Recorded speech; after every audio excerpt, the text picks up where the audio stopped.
thank RTC for giving me the privilege of making this presentation, support of Badia, and for all of you wonderful ladies and gentlemen for being here to look at the course of Africa and the challenges posed by climate change. I've been given the mandate to speak on the theme, the power of synergy in combating the challenges posed by climate change in Africa.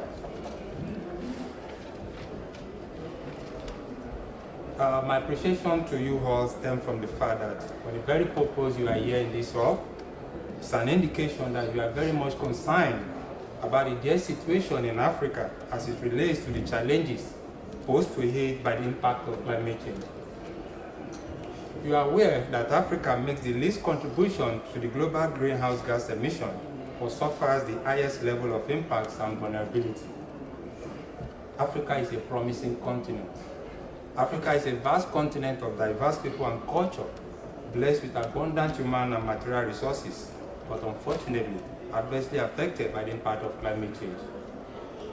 Some of the restraints in tackling the issue of climate change in our continent are 1, inadequate infrastructure, 2, population pressures, 3, chronic poverty, 4, conflict and political instability, 5, climate-related vulnerability and impacts, and 6, ecosystem and livelihood challenges.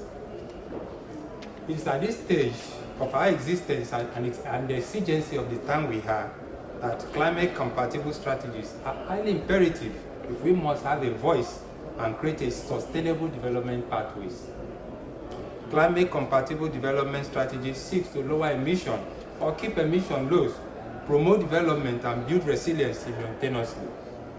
This involves creating a new development landscape for policymakers, the business communities, the civil society, and the local communities in building a strong synergy needed to nurture and sustain economic growth and social development in the face of multiple threats and uncertainties, while also cutting emissions or keeping them low. Identifying these trade-offs and navigating the new developmental landscape present new challenges for all of us. The challenges are complex and technical, but climate-compatible development is more than a technocratic issue. It's about transforming development pathway to face the climate problem head-on. In my own analysis, I have been able to design what we are called 8 models or framework that will assist us through the power of synergy in achieving such climate-compatible interventions. The first of all, which is number 1, is what I call the bottom-to-top development mechanism. We are regularly used to things coming from the top, but in order to build a very strong synergy among the business community, the local community, and the NGO, we need to start thinking in another direction. What do I mean? I want to use an example of issue of renewable energy. We can start from the local grid, from the little community, and by investing in the communities, most of the SF renewable energy can be extended to the city-wide grid. What do we achieve by that system? It enables us, 1, in order to eradicate poverty within that community. It also brings a good climate environment in that little community. It also enhances their capacity. So if the business community, the NGOs, and the local community can work together in this respect, we will be able to play a very significant role in building our local communities. The second point is demonstrably reduce climate vulnerabilities based on careful assessment and tracking while looking for interventions and innovations that promote both climate adaptation and mitigation benefits. In a summary, it's what we call in the NGO circle, what we call the need assessment mechanism, the capacity delivery of the host community, and assessing the right innovation of meeting the challenges therein. The third point, which is very important, is to include affordability as a key criterion in the design of technologies and service delivery models. The fourth point is matching the selection of technologies and servicing models with local skills to deliver, install, and maintain and strengthen existing livelihood portfolios rather than creating new competitive markets.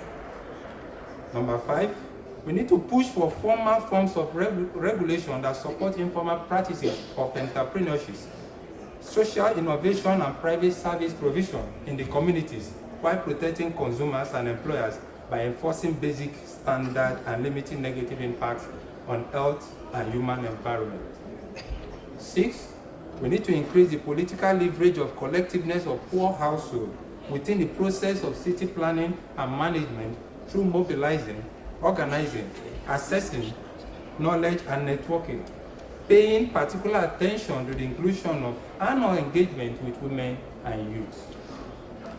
7, we need to work towards enhancing security of land tenure, fostering a sense of stability and a shared future.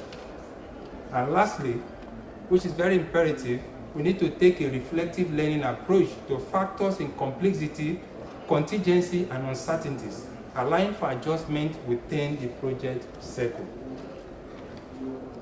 Please, we should note that climate change, though, has always been there, but it's a new and emerging field of knowledge, especially on the local scale. So many climate dynamism and feedback loopholes are still unclear, especially in under-researched communities. However, with the present trend, we know enough about how to recognize an imperative to act. So we need to act and learn fast, within clear goals in mind, but with the feasibility and flexibility to adjust our approach as we make progress. That is, building adaptive capacity, demonstrating and sharing new knowledge as it is produced. At this juncture, I want to thank you all for being here. We have no other continent to call us. We must justifyly build a sustainable society that we can be proud of only if we can pull our resources, expertise, finance, and other structure together. That is the power of synergy. The power of synergy was made abundantly clear when the Ebola scourge hit West Africa. We saw the holistic approach of the international community. We saw the doggedness of the various governments in the West African shoreline. We saw the might and support of the business community. We saw the tireless and humanitarian effort of the civil society. Ebola was defeated. On climate change impacts, while we agree that there are emerging new trends, I still believe on the power of synergy and solidarity. Like I said earlier, Africa is in need of sustainable development options. Thus, meeting global climate-related commitments will require support from the international community, as well as recalibration of our domestic policies and practices. Let us not give up. We will get there. With the power of synergy, we would all make Africa great through investing in our local communities. We must network together. We must share information and be committed to this cause. We have no other continent to call us. I thank you all, especially the Africans here and those who have come to fight for the cause of Africa. May God bless you all. Thank you.